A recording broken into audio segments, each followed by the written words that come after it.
Let's take a closer look now at this issue. Our two guests have opposing views. Robert Reich is former labor secretary and now economics professor at the University of California at Berkeley. Richard Vedder is a professor of economics emeritus at Ohio University. He's also author of the book, The Wal-Mart Revolution: How Big Box Stores Benefit Consumers, Workers, and the Economy. Gentlemen, thank you so much for joining us.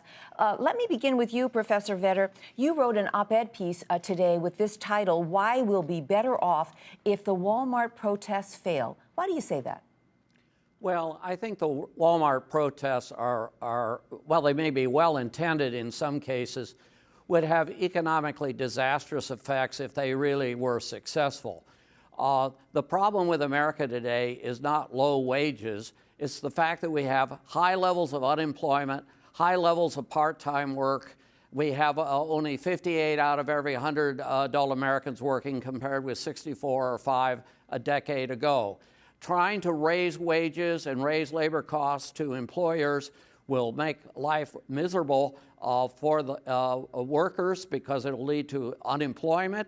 It will lead to higher prices for consumers who purchase goods at Walmart, the most popular store in the United States, and will have generally undesirable effects across the economy. All right, Robert Reich, I believe you disagree with that. Make the opposite case.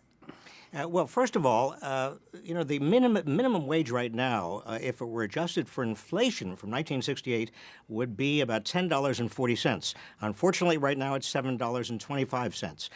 Low-wage workers in this country are really not being paid enough to support their families. And unlike 20 or 30 years ago, where most of your low-wage workers, or many of them working for big-box retailers or for fast food outlets, were teenagers, now most of them are adults. And the typical low-wage worker is actually supporting his or her family, and the family depends upon it. The other point that's important to say is that Walmart can certainly afford this. Big corporations certainly can afford it.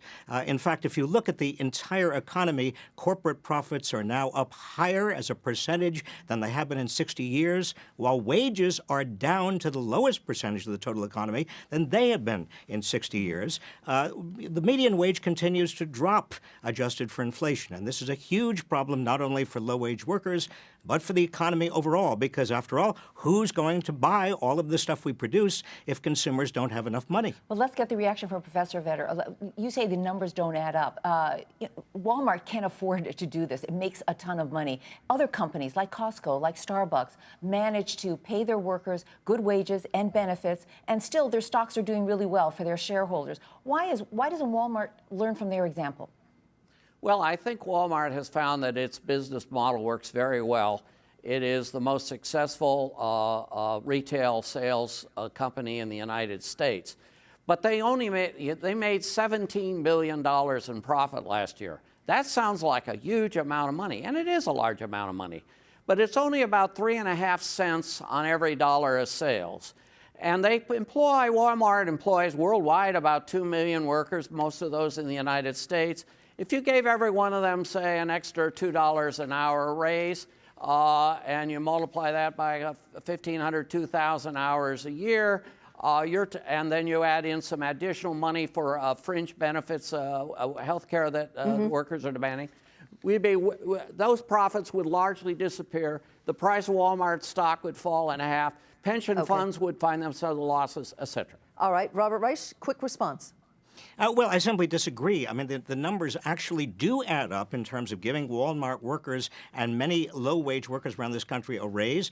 And again, I want to emphasize, and this is something that even Henry Ford understood in 1914, you give workers a raise, they have more money to turn around and buy stuff. And right now, Walmart is the largest employer in the United States, and taking account of its part-time workers, its typical pay is way below $9 an hour. That is not sustainable in terms of this economy or any family. Okay. We're going to have to leave it there. Gentlemen, thank you so much for joining us.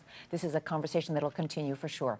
Professor Robert Reich from Berkeley and Professor Vedder of Ohio University.